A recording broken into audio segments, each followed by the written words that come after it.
The calculus lecture hall at Westmore University was silent as Dr. Howard Garner scanned the room. His sharp eyes settled on a quiet woman in the back row. "You," he said, voice clipped with disdain. "Miss Callahan. Solve this equation, for the class." A smirk tugged at his lips. Evelyn Callahan stood slowly, calm. She'd been solving equations like this since she was 12. As she walked to the board and picked up the chalk, the room hushed. No one, least of all Dr. Garner, expected what would come next. The morning light slanted through tall windows, casting long shadows across the polished stone floors of the mathematics building. Evelyn clutched a worn leather notebook to her chest, feeling distinctly out of place among students nearly half her age. At 38, Evelyn looked more like a visiting lecturer than a student. Her gray cardigan and simple blouse contrasted with the vibrant hoodies and earbuds buzzing around her. But she wasn't here to impress anyone. She was here to reclaim a dream that had waited 2 decades. "Excuse me," she murmured, stepping aside for a group of laughing undergrads who barely noticed her. Room 307. Advanced Calculus with Dr. Howard Garner. She took a breath and entered. The lecture hall was large and tiered, all eyes facing a massive chalkboard scribbled with equations. Evelyn chose a seat near the front. As she opened her notebook, the girl beside her leaned over and smiled. "First day?" "First day back," Evelyn replied. "It's been a while." Before she could elaborate, the room fell silent. Dr. Garner had arrived. The man was a legend, brilliant, exacting, and infamous for breaking even the brightest students. Silver-haired and sharply dressed, he surveyed the class like a general counting his troops. "Welcome to Advanced Calculus," he began. "Look to your left. Look to your right. One of you won't be here by midterms." Nervous laughter bubbled around the room. Evelyn didn't blink. "This isn't high school math," he continued, turning to the board. "This course separates those who like math from those who understand it." His gaze locked on Evelyn for a beat too long. That familiar look. The "you don't belong here" look. As he lectured, Evelyn scribbled notes quickly, capturing his formulas but also jotting alternative solutions, cleaner proofs, subtler relationships. It wasn't rebellion. It was instinct. Dr. Garner noticed. "Miss?" He paused mid-sentence. "Callahan," she replied evenly. "Miss Callahan, do you disagree with my approach?" "No, sir. Just taking notes." "Millimeter." His eyes narrowed. "Perhaps you'd like to share those notes with the class. Tomorrow." The challenge was clear. Evelyn nodded once. "I'd be happy to." By the end of the week, Garner's focus on her had intensified. "You worked in insurance?" he asked one morning, scanning her registration. "Accounting. For a manufacturing company." A bold leap to advanced theoretical mathematics.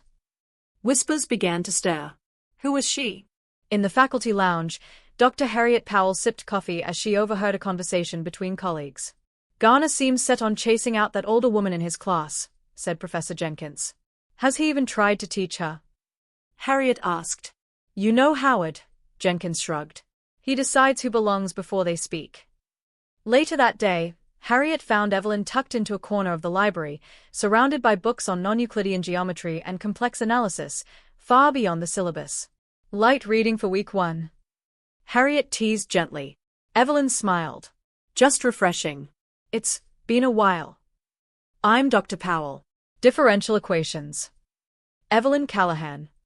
Harriet offered her hand. "You're in Howard's class." "It's challenging," Evelyn said diplomatically. "We're hosting a faculty colloquium Tuesday. Graduate students sometimes attend. You might enjoy it." Evelyn hesitated. "I doubt Dr. Garner would." "I'm inviting you," Harriet said warmly. 4 p.m., Matt Hall. At the colloquium, Evelyn sat in the back, unnoticed. Garner was the final speaker, presenting on multidimensional calculus. Evelyn followed closely. About 10 minutes in, she spotted something, a small inefficiency in his integration sequence. Not wrong. Just unnecessarily clunky. As the room broke into polite applause, Harriet appeared beside her. "What did you think?" "It was traditional." Harriet smiled. "But you saw another way." Before Evelyn could reply, Dr. Garner approached. "Miss Callahan. Unexpected. Undergraduates rarely attend these." "She's my guest," Harriet interjected. "I see." And what insights has Miss Callahan gleaned from her extensive experience in accounting, was it? Evelyn answered quietly.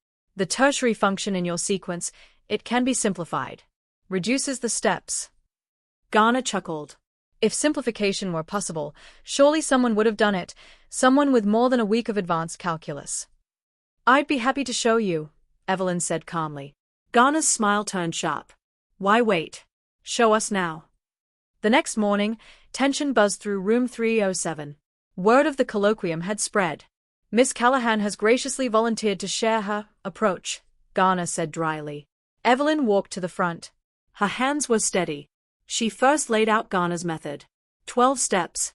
Then, slowly and clearly, she worked through her own. 7 steps. Same result. No skipped logic. Just refined relationships. A student whispered. Wait, is she right? I think, yeah. Another murmured, stunned. Garner stood, inspecting the board. This is unconventional. But accurate, Evelyn replied. I reframed the variables. Where did you learn this? I didn't learn it. I developed it. Gasps. Whispers. From the doorway, Dr. Powell stepped forward. Her method closely mirrors an approach published last year in the Journal of Mathematical Analysis, a paper that caused quite a stir. She looked directly at Evelyn. Authored by someone named E.C. Reynolds. Garner froze. You're claiming to be E.C. Reynolds? Evelyn nodded. I published under a pseudonym. Without formal credentials, no one would have taken me seriously. Another student raised her hand. Wait, we studied those papers in my undergrad seminar. Our professor said they were revolutionary. They are, added another. I bookmarked half of them. Garner, speechless, finally asked, Why are you here? Because my daughter finally has her shot at college. And now it's my turn. I've spent 20 years learning in silence. Now, I want to do it properly. By the next week, everything had changed. Garner's sharp tone softened. His cold critiques turned into collaborative discussion.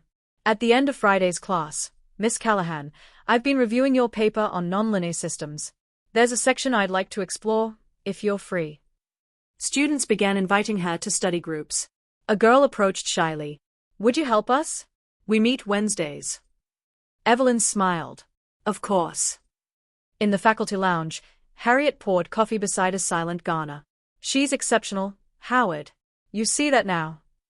He sighed. She did it without formal training. Raising a child. Working full-time. She needs a thesis advisor, Harriet said. Someone with influence. Someone who can admit they were wrong. Garner raised a brow. You mean, me? I mean only you. Weeks later, Evelyn sat beside Garner, now a colleague, as he presented a revised curriculum proposal to the department. I believe we must modernize our methodology, he said. Recent innovations, like those proposed by E.C. Reynolds, suggest a more efficient approach. Correct me, Jenkins said with a grin, but aren't those the same methods you dismissed as amateur last year? Garner cleared his throat. I've since re-evaluated the data. Harriet smirked. Academic integrity. A beautiful thing. After the meeting, Garner approached Evelyn. We're hosting a symposium next month on emerging frameworks in calculus education. I'd like you to co-present. Evelyn blinked. Alongside faculty. No, he said firmly. With faculty. With me. Your methods balance my theory. She held his gaze. A lifetime of silence behind her. A new beginning ahead. I'd be honored, she said.